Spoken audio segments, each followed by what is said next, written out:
Welcome to the Cybersecurity Matters podcast. Your hosts today are me, Harry Baldwin, and Matt Rose, and we're delighted to be joined today by Tomas Gustavsson, Chief PKI Officer of Keyfactor. Tomas is a true pioneer and expert in public key infrastructure and digital trust. Since 1994, Tomas has been at the forefront of IT security, founding the open source EJBCA PKI project and co-founding PrimeKey, where he served as CTO. Now Chief PKI Officer at Keyfactor, Tomas combines deep technical insight with a passion for open source innovation, helping organizations worldwide build secure, scalable digital identity systems. He's also a board member of Open Source Sweden and contributes actively to the cybersecurity and open source community. Today, we'll be talking all things you, people, and the cybersecurity industry. But to get us started, we always love to ask people the first question. The first question every time is the same, which is, how did you first get into the cybersecurity industry, Tomas? And welcome to the show, of course. Thanks, Harry. It's a pleasure to be here. I've listened to several of your episodes before, and you always have very interesting people and conversations. So I'm honored to participate in your podcast here. Thank you. Yeah, it's great to have you here. So I guess as many other things in life, it's a bit of a chance how I started. Actually, I did my studies to a Master of Science in actually electrical engineering, but my master thesis work happened to be in cybersecurity just because of where my connections. Actually, my dad and some of his friends worked, so I got to do my thesis work there, and it became in cybersecurity, which was back then actually on Kerberos, which is the underlying protocol for Active Directory and a lot of other things.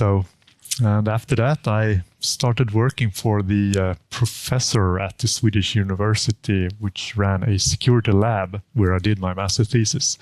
And I started working for him, and they were doing PKI back in the early days. And that's how it turned into PKI specifically.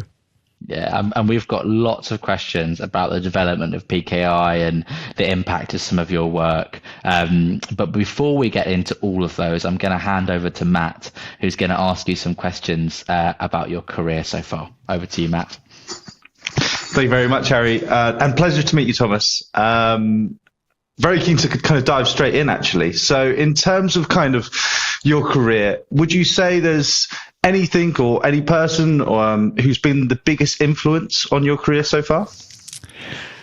Probably a bunch, I would say. I've thought about this on a number of occasions, and there's maybe not persons so much, even though some of the persons behind it are real, so to say. But when I started focusing on this specific maybe EJBCA, which has been the basis of my career for the past soon to be 25 years, there were definitely 25 years ago it was early days, but there were a couple of pioneers in the open source business area, which I did take a lot of inspiration from. One of them was JBoss, which now is part of Red Hat, but it was not back then. So they were kind of pioneering, or part of the pioneering force around what they called professional open source, or how do you say, making a living out of open source, etc. And then, of course, we took a lot of inspiration from Red Hat when we started PrimeKey back in the early days to see how they were one of the earlier, really success stories around open source. Then there's some other minor which not everyone may know about, and that's, for example, the Bouncy Castle open source cryptographic APIs, which is out of Australia.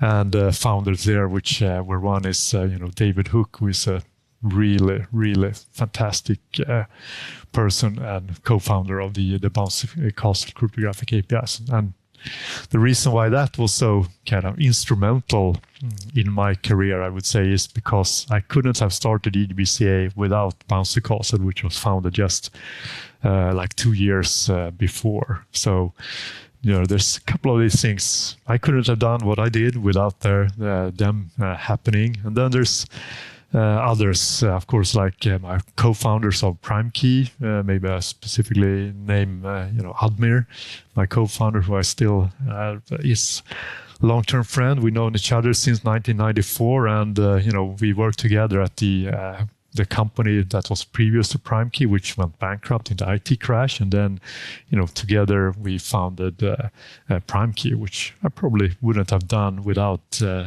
these fantastic colleagues early either. Then of course there's so many things that have happened along the way, like our early stage investors that were really different and fantastic people, and there's a lot of influential people that have come and played a very important role over these 25 years. Absolutely. And across your kind of career journey so far, I mean, is there anything that stands out as kind of your biggest achievement to date? Absolutely. It's definitely the founding of EJBCA, an open source PKI project. There's no doubt about it, because still most of the things I do kind of rests on that, even though of course there's so many people who are working on it now, and I'm just a tiny part, but it starting it seems to be my biggest achievement so far. And obviously the EJBCA has grown globally and has been deployed as a kind of PKI project. What were some of the pivotal moments in its development? I think you've alluded to some already. Yes. So definitely, I mean, that it was created or started as an open source project, that was completely fundamental or instrumental. It wouldn't have gone anywhere near where we are today if I hadn't created it as an open source project before. Then there were, you could say, how life is. It's sometimes what feels bad in the moment, like where we worked actually went bankrupt. It's not a super nice experience, but in the end, looking a couple of years later, it enabled us to, we actually moved forward with the project and developed the project or product together with lots of other people, which probably hadn't done if that hadn't happened. So that's was a great starting point. And then we've had, for the project, there has been lots of, fundamental moments. We could have given up at certain points in time. So one of the themes in running a long-term open source project or product is definitely grit.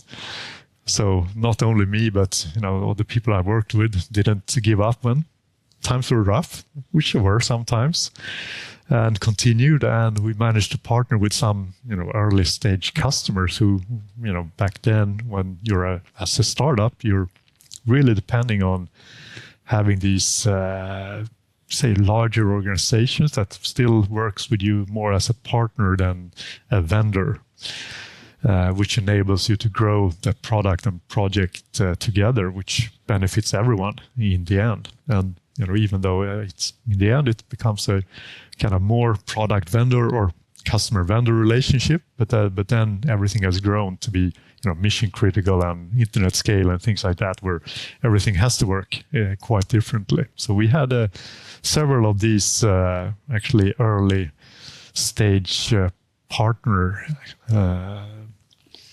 customers, I would say, which really helped push the boundaries back then. And you mentioned there that your kind of response to some bumps in the road along the journey has actually kind of made some of the greatest successes further down the line. I think you mentioned grits there as maybe a kind of a key theme of the success that you've experienced. Would you say there are any more themes that kind of go alongside that for some of your successes? Yep, definitely, like enjoying technology. Right, so it's a theme for us, definitely. So long part of the journey has been more about building good technology than being great at business. So we managed to get good partners, early stage investors, which now knew how to run a business, while the core theme of the company and projects were still to just develop the best technology that we could. And then, of course, by doing that, we managed to attract a good team, long term. I would say attract and retain a good team who are kind of like-minded, building great technology first, which gives good business second, I would say. Fantastic. And in terms of the merger between PrimeKey and Keyfactor, what was the vision behind you joining forces? That was pretty simple. We knew of each other, actually. Both were old tech companies, so we knew of each other since probably more than a decade before the merger, and had respect for. We had actually looked at Keyfactor, or CSS as it was called from the beginning, and so I thought, who are these guys? And I was like, yeah, they seem solid techies, solid engineers. And then as it turns out, our customers started to asking us for what they were doing, and their customers started asking them for what we were doing. So then it became kind of natural, because we had to make the decision, want to build something else of our own, which kind of competes with what they do, which would have been a massive endeavor. We actually looked into that, but in the end, it made just complete business and technology sense to merge, because it was actually what the market was asking for. You can see how the market in PKI and what we do has really matured over the past 24 years. It's not anything like it was. Well, of course, it's a lot like it was in the old days, but it's also a lot changed. So it was, I would, more like an organic way that this merger, was instigated.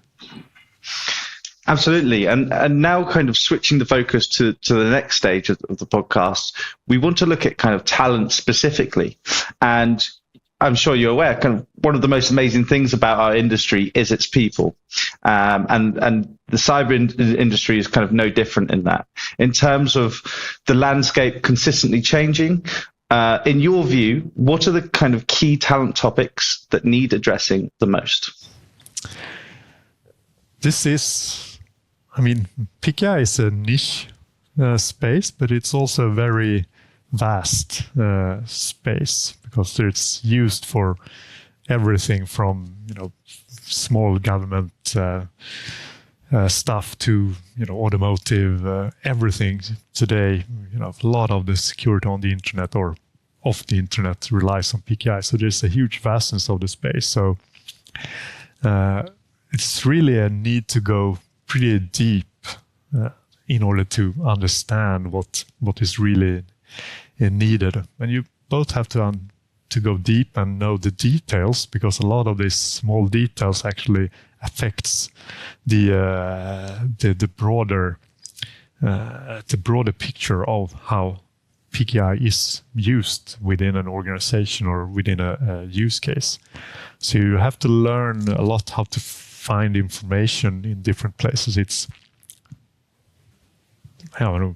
more than a dozen different standardization organizations that puts out specifications for different use cases, and sometimes overlap, sometimes contradict, etc. So you need to you need to be able to maneuver in that space.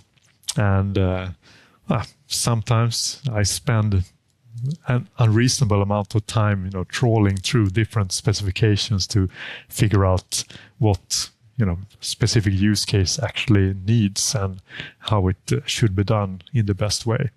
So you need to be a real kind of specialist, but at the same time generalist. And one thing that we do see in PKI many times is that you can become stuck in your corner of PKI, where it's it tests certain bubbles. So you think that, well, this is what PKI, everyone's usage is almost the same, but you need to get out of the specific bubbles because there are lots of them and they use things in completely different ways. So you have to realize that your corner that you're working in is definitely not all. So that is very educational and very humbling. So, but it requires a lot of expertise in knowing or finding information both on the details and the broader sense, I would say. Yeah, and it's very evident that PKI is it's a expanding field and one which potentially holds new roles and skills. Is there any particular roles or skills that you think may emerge from PKI as we shift to things like machine identity and post-quantum crypto? Yeah, that is a great question.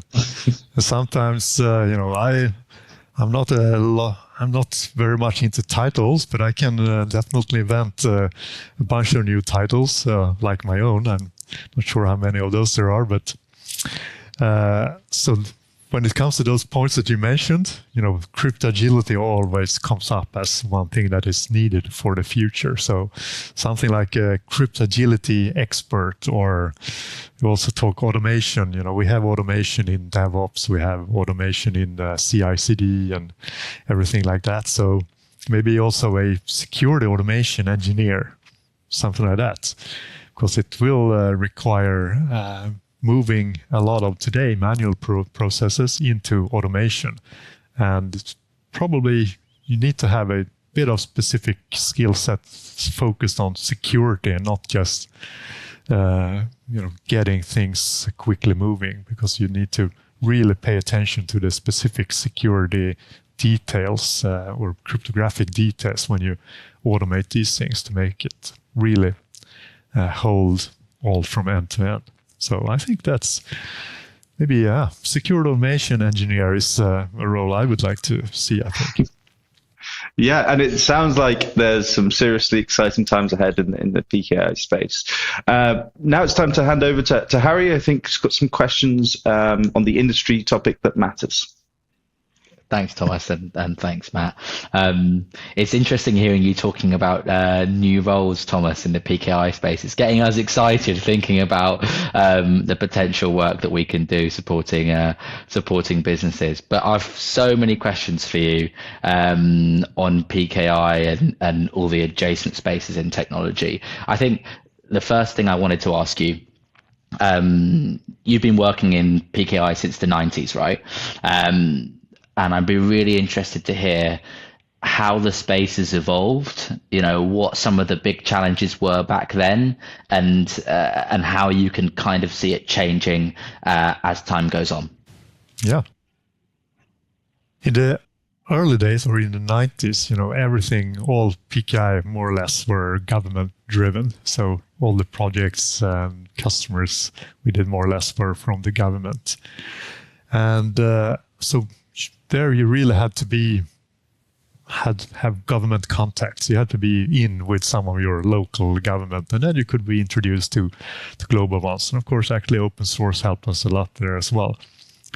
But so that has changed, I would say, completely, right? From the majority being government driven, today the majority is, the big bulks are internet driven or industry driven. It's, say for PKI specifically, the order of magnitude of certificates issued are, I don't know how many orders of magnitude. I mean, it's billions and billions in the private industry, where there are many orders of magnitude less in government. Maybe there you can be considered higher, different value to them, but anyhow. So the volume of driving PKI has shifted. And another challenge back then was that a lot of the technology was early. Things that we just assume today are always working. One example that I had from the early days when I was working at the at the project with the transaction security using PKI. We're actually using smart cards to have the highest security for authentication of persons making these transactions. But back then, there was things like that the smart card drivers were glitchy. So the smart card reader would lock up or would hang and it wouldn't work, which interrupted the workflow, which are timed. Everything is time sensitive. So they actually, just for kind of practical or monetary reasons, they couldn't afford to spend all the time wasted on glitchy smart card drivers. They moved to password authentication, which is much less secure, of course, but it was more robust. So I think today we don't see that kind of glitchiness in technology. The base technology today is much more stable and suitable for mass adoption, right? Yeah. No, really interesting. And you mentioned public and government PKI.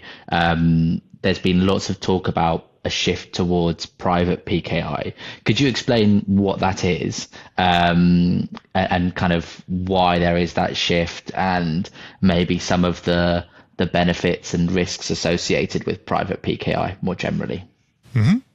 Yeah, that's a great topic, and one that we're involved in, of course, and not everyone, but in our small bubble of the world, there's a lot of discussion on it. It's, of course, public PKI, which we also refer to as the web PKI many times, is governed by public CS, where you buy certificates to put on your web servers or REST API endpoints, or for SMIME for email encryption, and they are trusted by primarily browsers. Not only browsers, it's also things like Java and things like Microsoft for signing programs that you can install on Windows devices and things like that.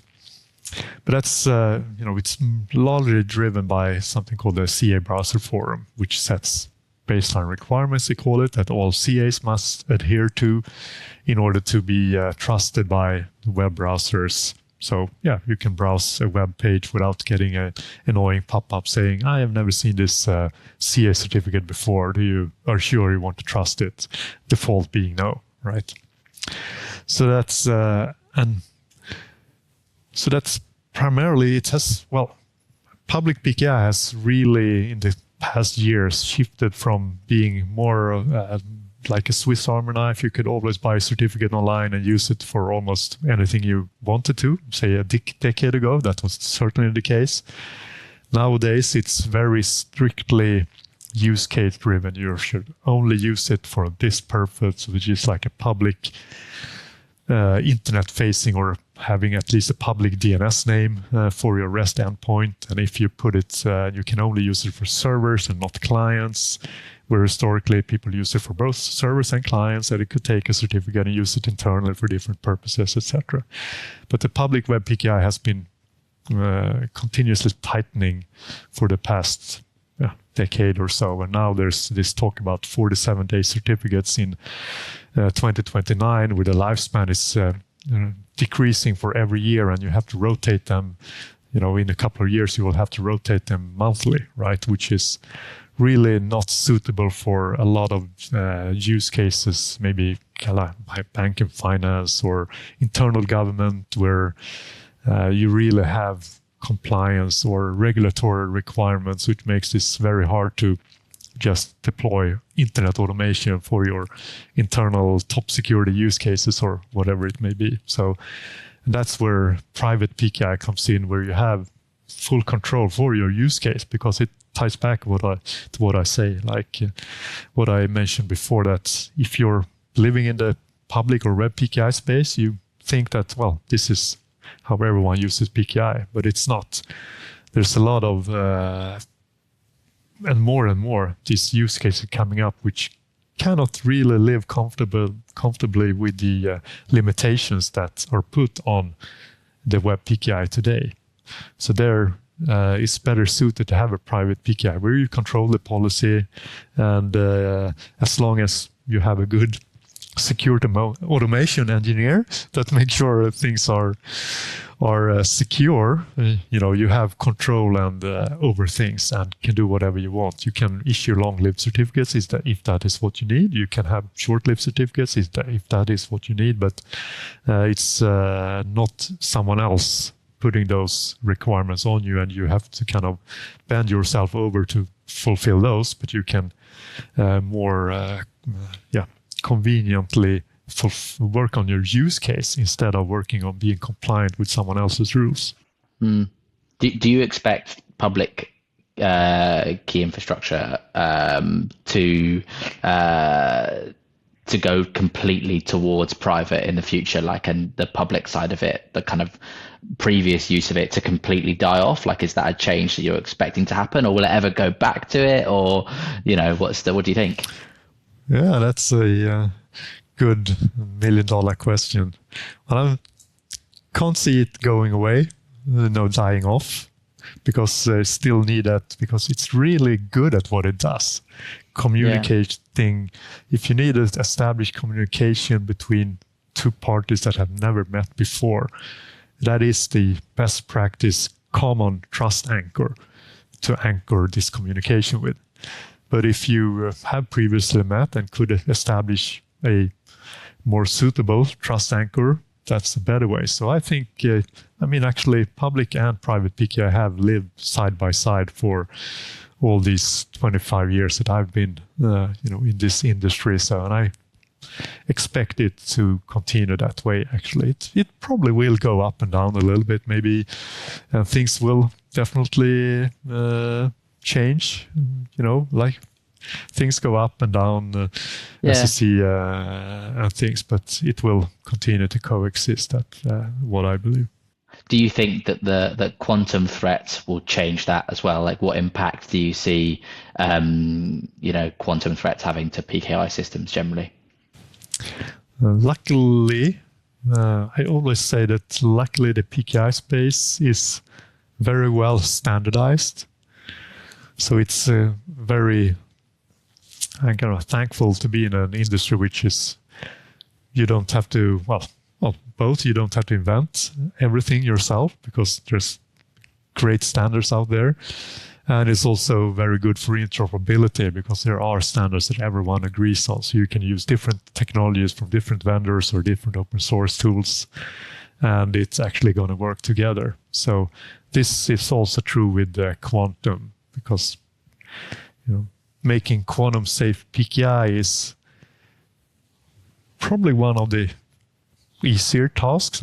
We do a lot of work on it, so it's not like it's trivial or anything like that. But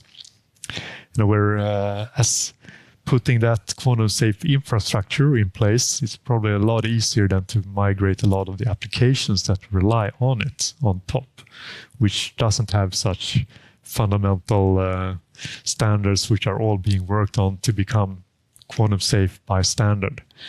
So I see both the public and private PKI is working on the same standard specifications, and the standard specifications are being updated to be quantum safe. So you just follow that, and it's actually a very good collaboration between public and private PKI and standardization organizations and everything like that. So it's a thankful industry to be in that way. There's a lot of competition, but the competition kind of I would say it's a good co-opetition, to evolve standards that benefits everyone. So it's a great space in that aspect. Yeah, it's interesting too, because I think quite often in security for us, the conversation we hear a lot is the defenders are desperately trying to keep up with the fast modernizing attackers, and are sort of constantly playing catch up. And the thing you mentioned on standards, I think, kind of leads into this question a little bit on maybe consolidation within the space. We've seen quite a lot within PKI and identity management more generally. Do you see more consolidation happening in the future? And why yes or why no? I think there will be some more consolidation, definitely, because there is some adjacent spaces in cybersecurity that partly overlap. So there's probably some natural spaces there for consolidation. But then it's also kind of some forces against it working as well. So when you want to consolidate, it's good to have at least the same or similar, say, buyer personas.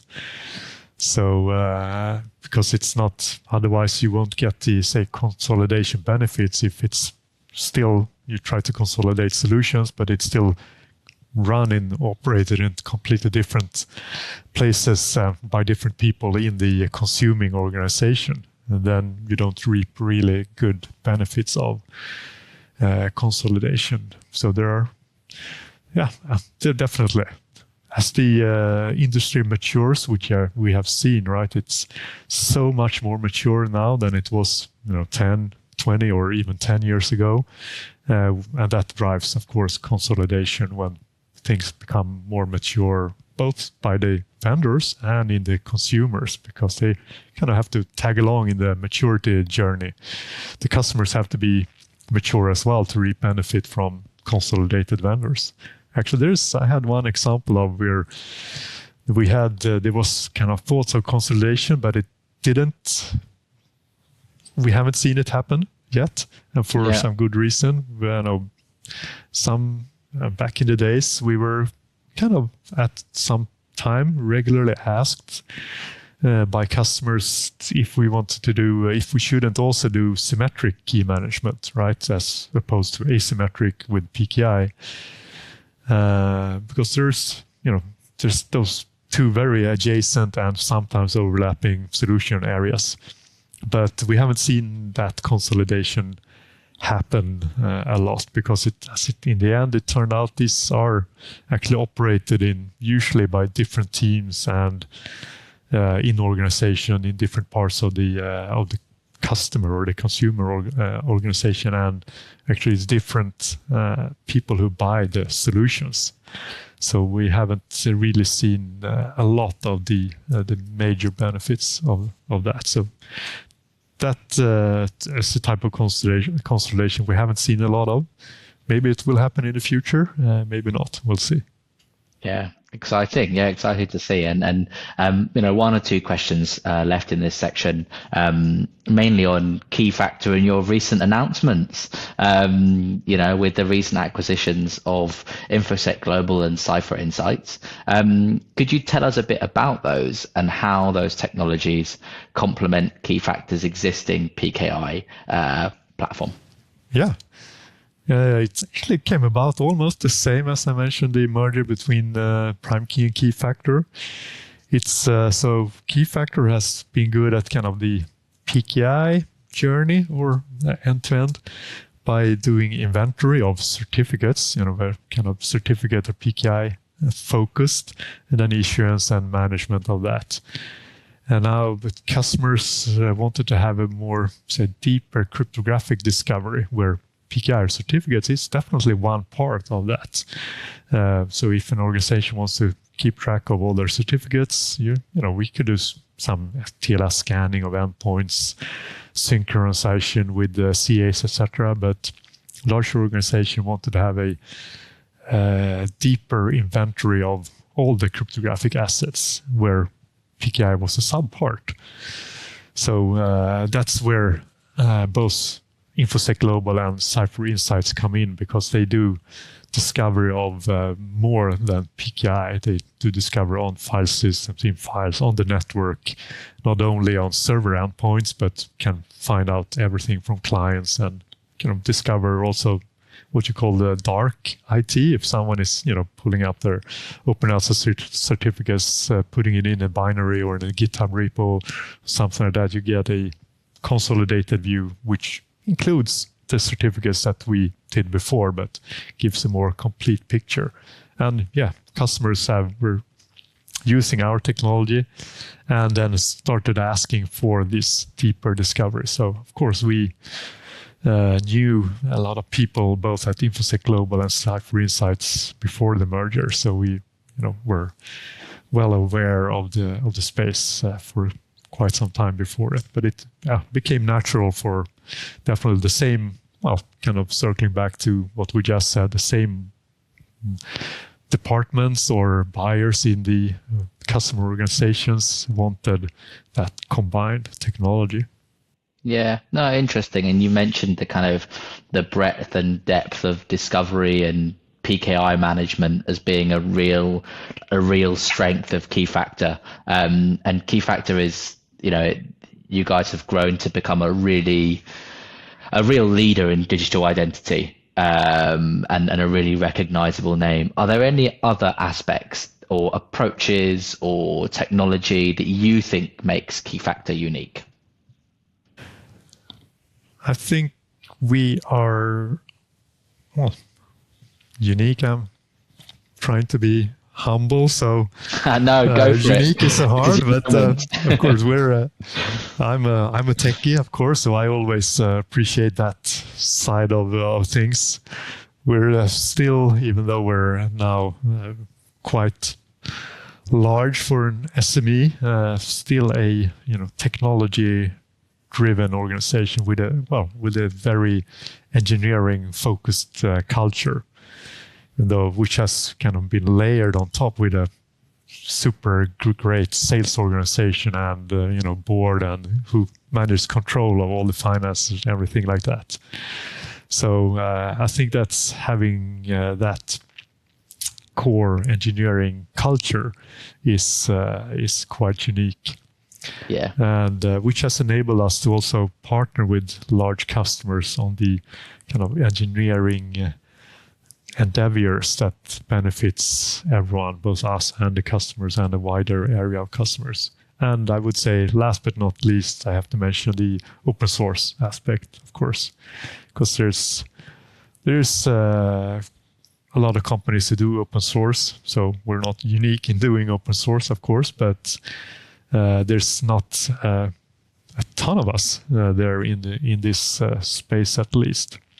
So we're doing open source and maintaining the full technology stack from the cryptographic APIs with Bouncy Castle to PKI and discovery and things like that, to the top application, so to say. So that's, and keeping focused on our core. Actually, we don't try to reach out to other parts where we don't know good. So we're focused on what we know we can do good. Going deeper where we need to, like in the InfoSec Global and Cypher Insights case, and trying to do great stuff.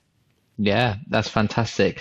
People, technology, process, approach, mindset, all those things. That's fantastic to hear. And our final question, which is always the same, what one piece of advice would you give to someone entering the industry?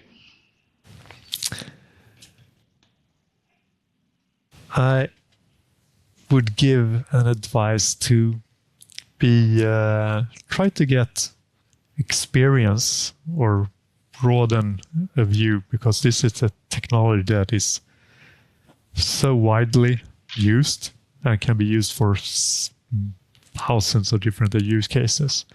So kind of dare to broaden the view to see what's out there, and then also dare to go deep, because has a great depth and a huge breadth and a huge breadth and a huge depth. So you can dig yourself and still learn new things after 20 years in this business. So definitely try to go both wide and deep. Yeah, fantastic. No, that's great advice. Thank you so much for your time, Thomas. It was a real pleasure having you on the show. Thank you for your insights. Thanks, Matt. Thanks, Harry. I enjoyed it. Thank you. Thank you, Thomas.